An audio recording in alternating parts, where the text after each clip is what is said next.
자, 우리가 지난 시간에 거란과의 전쟁에 대해서 좀 얘기를 해보았죠. 이번 시간에는 몽골과의 전쟁에 대해서 이야기를 한번 해볼 건데, 몽골 하면 징기스칸이죠. 그때 당시에 그 동아시아뿐만 아니고 유럽의 전역의 영토를 지배했던 나라가 몽골 제국이었어요.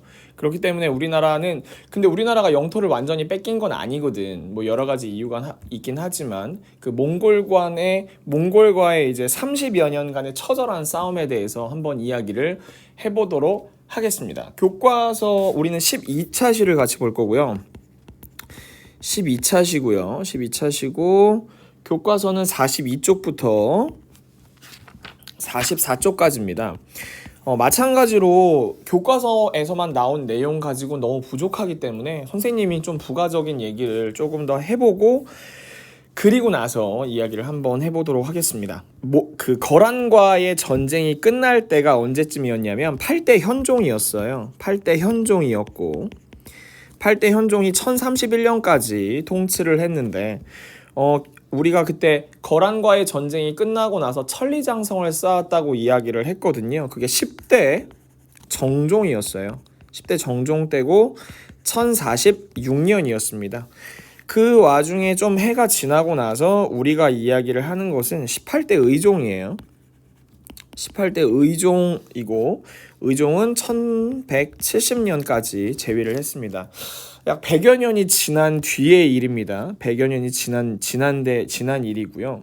그리고 우리가 얘기를 해볼 것은 그 몽골에 대해서 알기 위해서는 우리가 뭘 알아야 되냐면 무신정권에 대해서 알고 있어야 돼요. 무신정권에 대해서 알고 있어야 되는데 무신정권이 어떤 건지 알려면 그때 당시에 이제 무신과 문신이 겪었던 차별에 대해서 알아야 되는데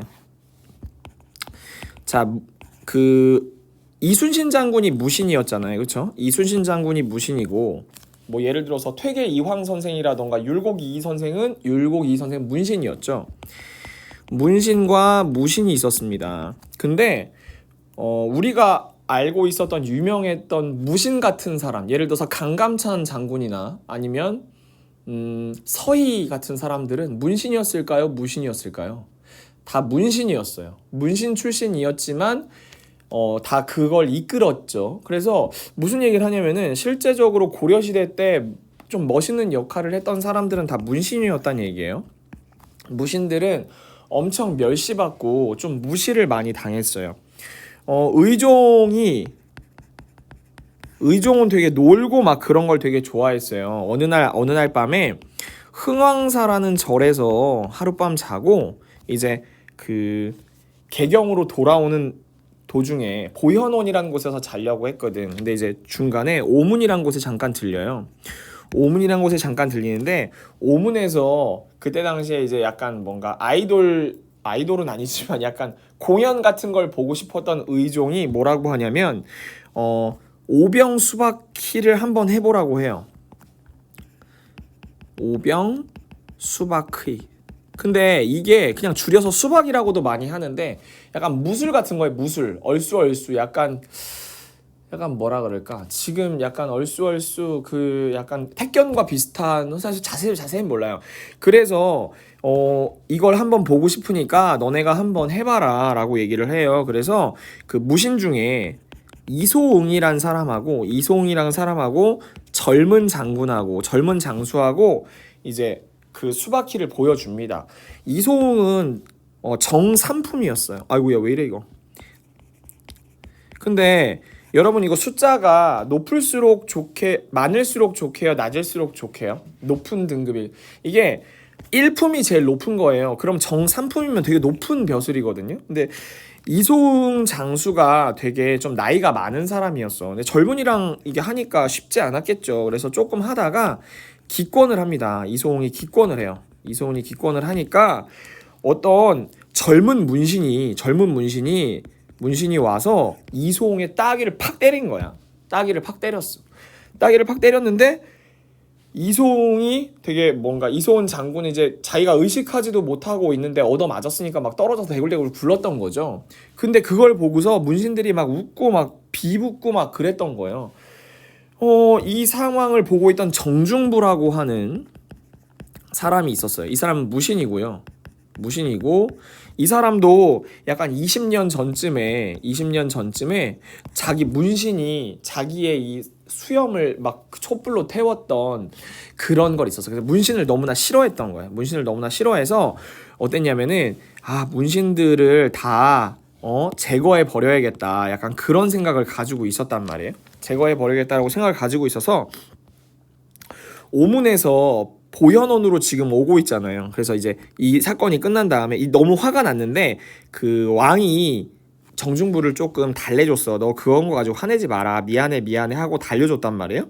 달래줬는데 정중부는 이제 근데 원래 약간 뭔가 문신을 없애고 싶었던 계획이 있었던 사람이야. 그래서 오문에서 이제 오문에서 보현원으로 이제 가고 있는데 여기서 이제 왕이 잔다 했잖아. 보현원에서. 그래서 보현원에서 임금이 자려고 이제 들어가고 나머지 이제 문신들이 잘 주무십시오. 안녕히 주무세요. 그리고 문에 이렇게 문이 있으면 문이 이렇게 문 열고 이제 문 열린 상태에서 이제 문신들이 막 나왔어요. 문신들이 이렇게 나왔어. 문신들이 나왔는데 여기 밖에서 문신들이 이렇게 칼을 들고 기다리고 있었대요. 문신들이 칼을 들고. 그래가지고 여기서 문신들을 다 죽인 거야. 문신들 다 죽여가지고 막 그랬어요. 막 시체가 산더미처럼 쌓여 있었다. 이 정도로 어마어마하게 이제 문신들을 죽여요. 그때 당시에 그 반란을 일으켰던 사람들이 정중부, 그 한국을 빛낸 100명의 위인들에서 이런 노래 있는데 뭐 무단정치 정중부 화포체무선 뭐 이런 얘기 있는데 무단정치 정중부. 난 무단정치가 무슨 얘기인지 몰랐는데 어렸을 때는 무단정치가 생각 없이 막 정치를 하는 게 무단정치였던 거예요.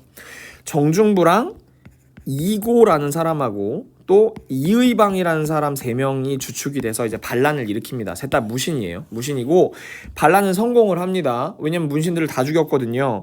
그리고 나서 이제 왕이었던 의종을 거제도로 귀양을 보내요. 귀양을 보내고 의종의 아들 태자, 뭐 조선시대는 세자죠. 세자를 진도로 유배를 보냅니다. 거제도로 유배를 갔던 의종은 어떻게 되냐면 정중부의 부하였던 이의민이라는 사람이 있어. 이의민이라는 사람이 가마솥에 집어넣어가지고 엄청 큰 가마솥에 사람을 집어넣고 얘를 연못에 던져. 그래서 이 의종을 죽입니다. 어마어마하죠.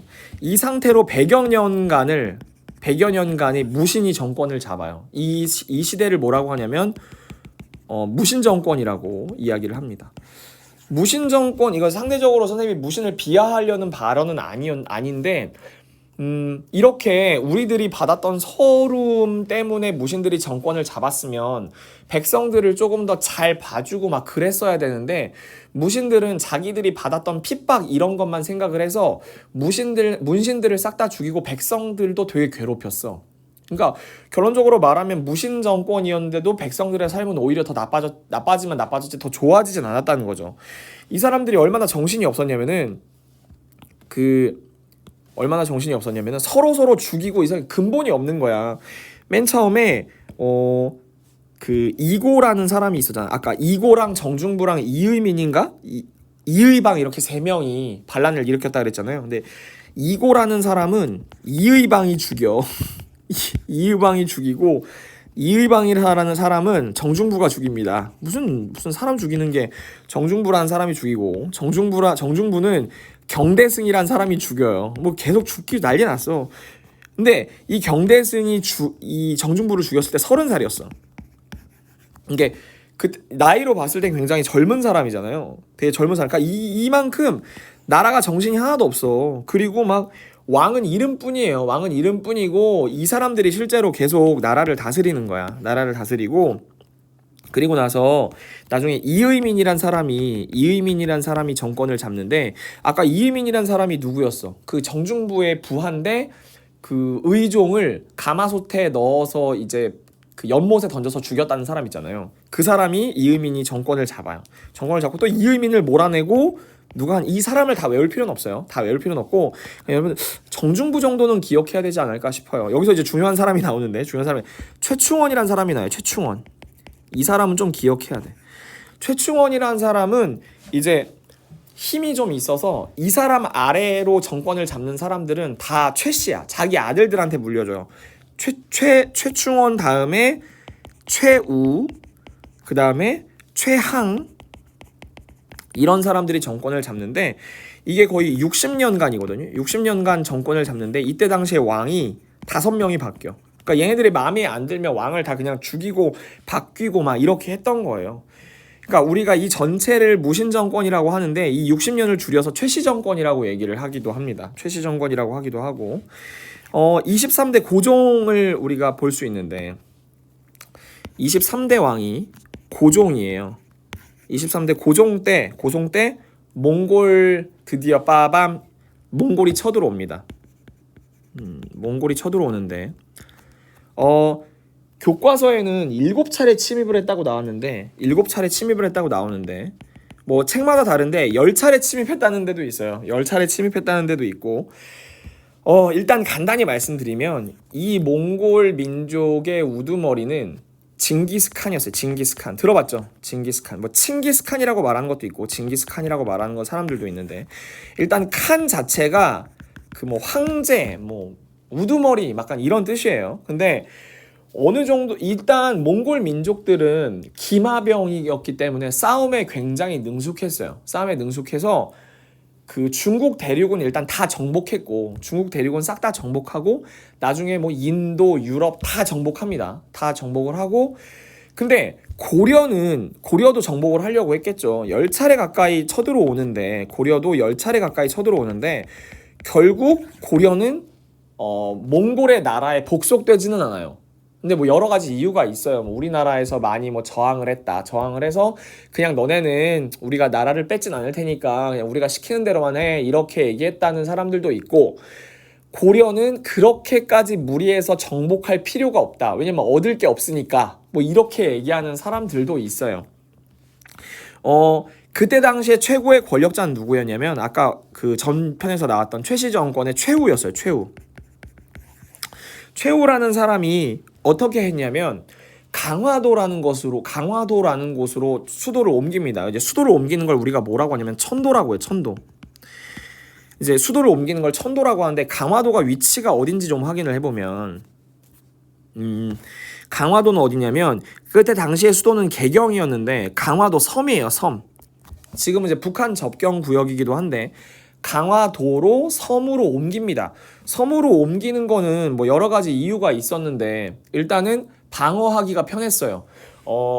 기마 민족이었기 때문에 몽골 자체가 그렇게 배를 만들고 해전을 하는데 그렇게 능숙하지 않았다는 것이죠. 그리고 좀 안타까웠던 거는 자기들 최씨 정권 그 왕족도 아니지 자기네들 것만 지키고 싶어서 도망을 간 거야. 그러면 여기 약간 육지에 남아있었던 백성들도 좀 생각을 했어야 되는데 그렇지 않았다는 거죠. 오히려 자기 친위 부대 그 군사들만 데리고 가고 백성들은 그냥 방치가 됐기 때문에 당시에 고려 그 본토에 있었던 백성들은 몽골 민족에게 철저하게 유린당하고 학살당하고 다 뺏겼어요. 그러니까 최씨 정권이 절대 잘했다라고 얘기할 수 없죠. 만약에 최씨 정권이 이제 백성들을 생각했다면 물론 강화도로 수도를 천도할 수 있었지만 그렇다고 해도 고려 본토에 군사를 남겨놓고 백성들을 도와주기 위해서 많은 노력을 했어야 되는데 거의 그런 노력은 하지 않았어요.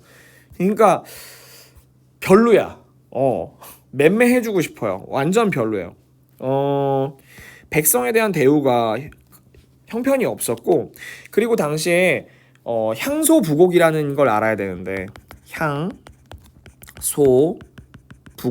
이걸 알아야 되는데 여기는 그 약간 지역 이름이에요. 지금 같은 경우에 선생님이 여기 일하는 지역이 진천군이에요. 진천군. 그리고 선생님이 살고 있는 곳은 증평군이고 원래 선생님이 어렸을 때 살던 곳은 인천광역시예요. 그러니까 광역시, 군, 뭐 도, 시 이런 지역을 향소부곡이라고 하는데 옛날에는 천민들만 그러니까 낮은 노비계층 이제 천민들만 살던 지역을 아예 정해놔서 너네는 거기서만 살아라 이렇게 얘기를 했던 거야. 그래서 향소부곡에 살던 사람들은 천민이었어요.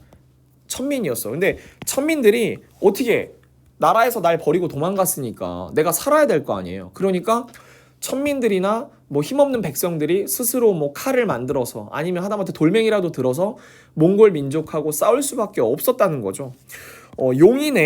경기도 용인에 처인성이라고 있어요. 처인성. 이건 약간 성이겠죠. 근데 여기가 행정구역이 부곡이었어, 부곡. 그러니까 천민들만 사는 곳이었죠. 근데 이제 처인성을 공략하기 위해서 몽골 민족의 살리타라고 하는 그 장수가 찾아왔어요. 여기는 이제 굉장히 잘 싸우는 애야. 살리타라는 애가 잘 싸우는 애인데 이제 그 성을 공략하려고 이제 찾으러왔겠지. 살리타가 이렇게 찾아왔는데 여기는 딱 봐도 되게 뭐가 허름해. 장군들도 없어. 그러니까 야, 여기 빨리 부시고 그냥 다음 턴으로 가자. 약간 이번 스테이지는 뭔가 서비스 스테이지인 것 같다. 약간 그렇게 하려고 살리타가 갔는데 뜻밖의 처인석에 살고 있던 천민들이 막 반항이 되게 심했던 거야.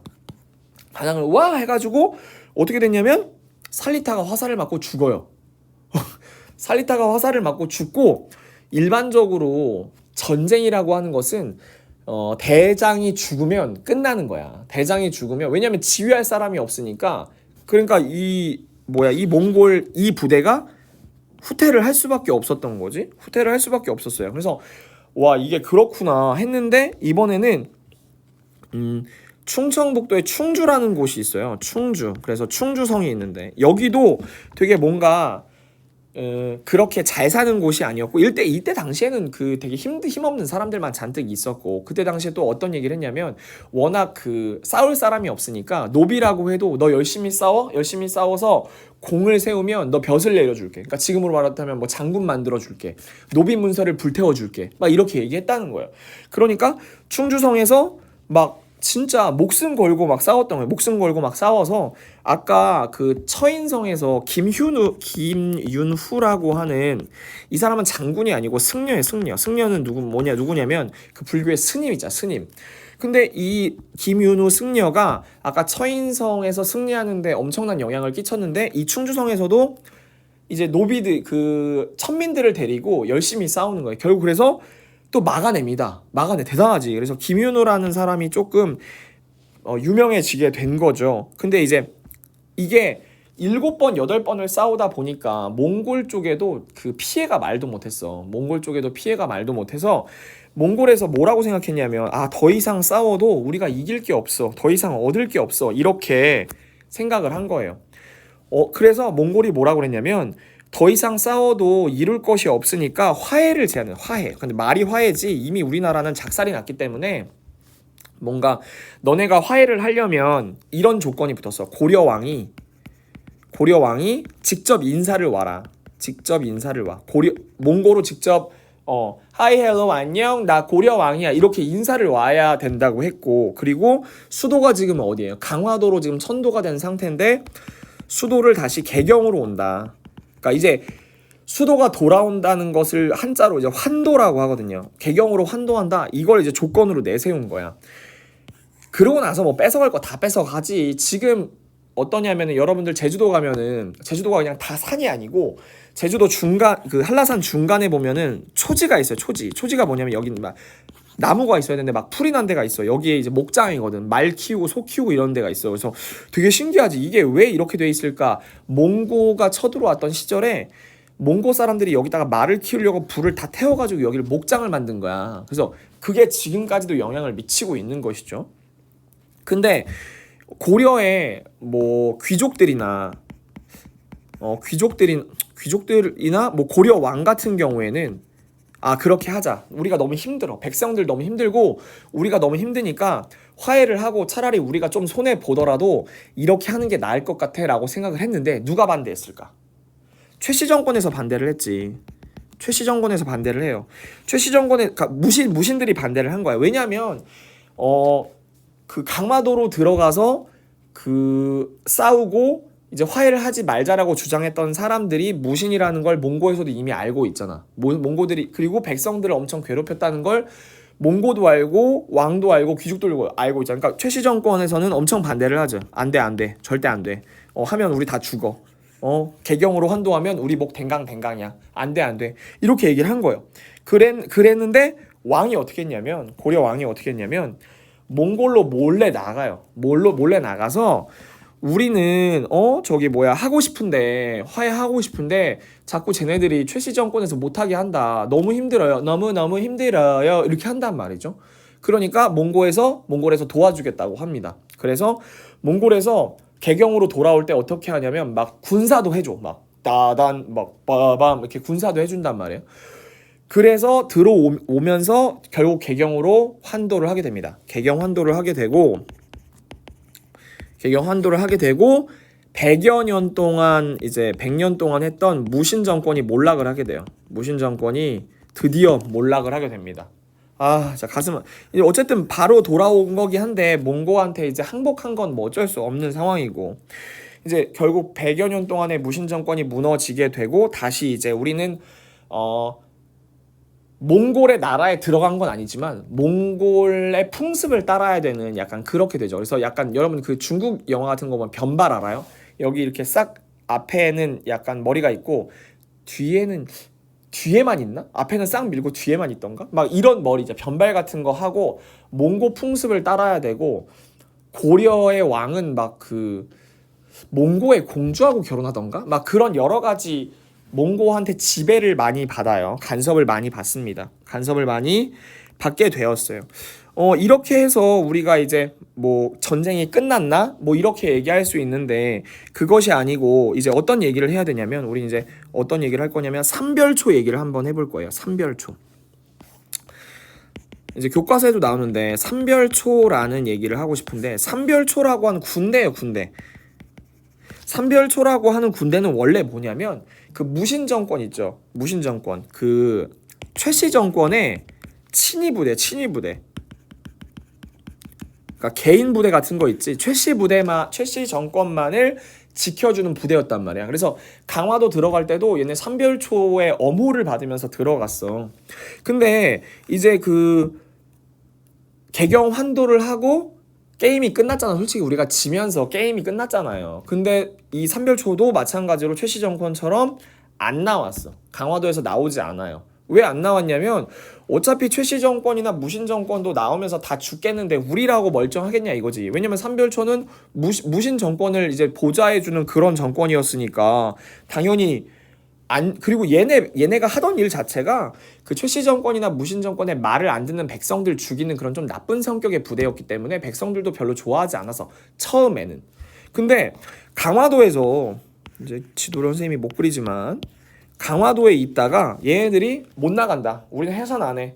이제 왕이 해산하라고 명령을 해요. 하지만 말을 듣지 않고 도망갑니다. 어디로 도망가냐면 강화도에서 여기 아래 진도나 여기 제주도 있잖아. 진도로 도망을 갑니다. 도망을 가고 얘네들이 진짜 약간 선을 넘는데 새 조정을 만들어요. 새 조정이라는 건 나라지. 새 조정을 만들고 배중손이라는 사람이 있어. 배중손이란 사람을 약간 캡틴으로 정합니다. 캡틴으로 정하고 이 부대의 사이즈가 얼마나 했냐면 배가 거의 1000여 척에 이를 정도로 부대가 어마어마했대. 배가 엄청 많았다는 거지. 1000여 척에 이를 정도로 배가 엄청 많았다고 해요. 그래서 얘네가 진도에 나아가서 계속 이제 막 살고 세력을 키워가고 막 세력이 막 여기 근처까지 다 이르렀다고 했어요. 막 여기 근처까지. 그래서 거의 뭐 고려의 다른 정부 뭐 삼별초에 있는 왕이 진짜 왕이다 뭐 이런 소문까지 날 정도로 나라를 위태롭게 했던 거지. 그러니까 정부에서는 삼별초를 어쩔 수 없이 제압할 수밖에 없었던 그런 상황이었던 거예요. 근데 삼별초의 세력이 너무 셌기 때문에 삼별초를 진압을 하려면 자 결국에 이 삼별초를 진압하기 위해서 몽골에게 헬프를 요청할 수밖에 없었어요. 그래서 헬프를 요청해서 몽골의 부대와 고려의 부대가 제주도, 즉 그때 탐나죠. 탐나에서 진압을 하게 됩니다.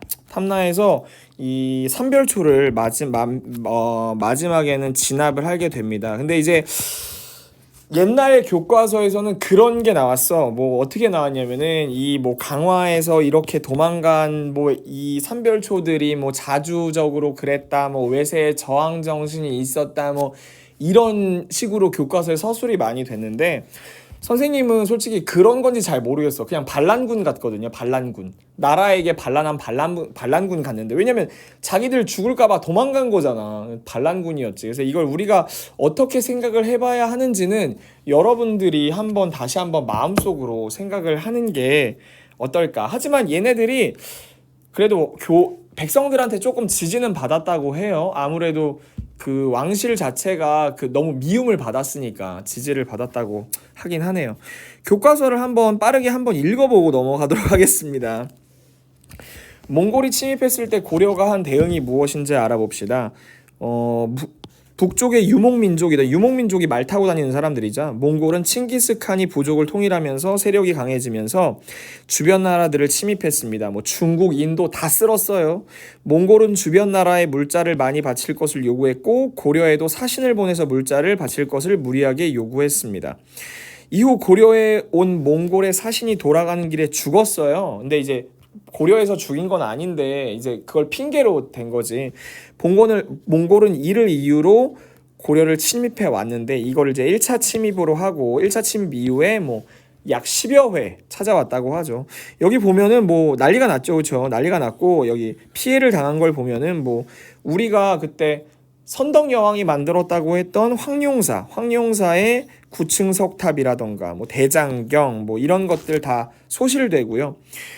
대장경판 간행이라는 건 뭐냐면은 이 대장경판이라고 하는 것은 그 부처님의 힘으로 외세를 몰아내자라고 해서 그 판을 만든 거야. 글씨를 새긴 나무판을 만들어요. 그래서 그거에 이제 불심으로 외세를 몰아내려고 했던 그런 것들이 있었죠.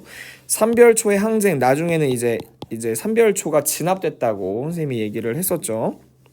얘는 필기한 거니까 넘어가고. 고려군은 주로 산성이나 섬으로 들어가서 몽골군과 싸웠으며 귀주성, 처인성, 충주성 아까 다 얘기했어요. 김윤후 승려 얘기했었죠. 이는 군인뿐만 아니라 모든 사람이 힘을 합친 결과였다. 선생님이 약간 천민들, 그죠? 신분이 낮은 사람들이 힘을 많이 합쳤다라고 얘기를 했어요.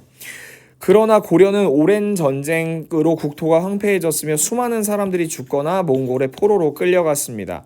뭐 몇십만 명이 죽었다던가 뭐 장난 아니었어요. 황룡사 9층 목탑 등 문화재가 불타는 피해를 입었습니다. 여기 보면은 6차 침입 때 몽골 군사에게 포로로 잡힌 남녀가 20여만 사람.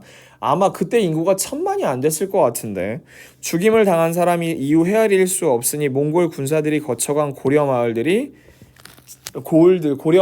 다 잿더미가 되었다. 엄청 좀 가슴이 아프죠.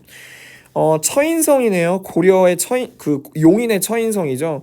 흙으로 만든 작은 성인데 몽골의 2차 침입 때 이곳을 김윤우를 비롯한 백성들이 몽골을 물리쳤다라는 선생님이 얘기했던 것이죠.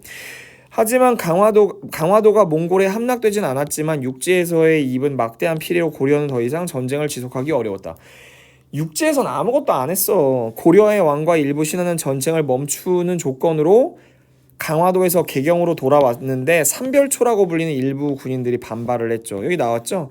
원래는 최씨 무신 정권의 사병, 개인적인 병력이었는데 몽골의 침략에 대항하는 군대로 편성돼서 마지막까지 버틴 군대가 삼별초였다. 삼별초의 근거지를 진도와 탐나로 옮겨가며 고려 조정과 몽골에 끝까지 저항했으나 결국 진압당하죠. 몽골의 침입을 받은 나라는 대부분 멸망했어요. 그러니까 아예 멸망했다는 뜻이 우리나라가 존재하지 않아. 그냥 흡수된 거야. 근데 고려는 간섭을 받았던 건 사실이었어요. 우리가 뭐 인종, 의종 뭐 이런 거 있었는데 나중에 어떻게 되냐면 몽골의 영향을 받아서 무슨 왕 이렇게 이름이 좀 약간 격화되지. 그럼에도 불구하고 고려라는 나라는 살아 있었어요. 끈질긴 항쟁과 외교적인 노력으로 나라를 유지하고 고유의 문화를 지킬 수 있었다. 물론 이렇게 얘기할 수도 있고 선생님이 아까 얘기했던 몽골이 고려를 먹어봤자 별로 유익한 게 없었어. 더 귀찮을 수 있었어요. 약간 그렇게 생각할 수도 있습니다. 고려가 강화도로 도읍을 옮긴 까닭은 선생님이 아까 얘기했지만 수비에 유리했다고 얘기했죠.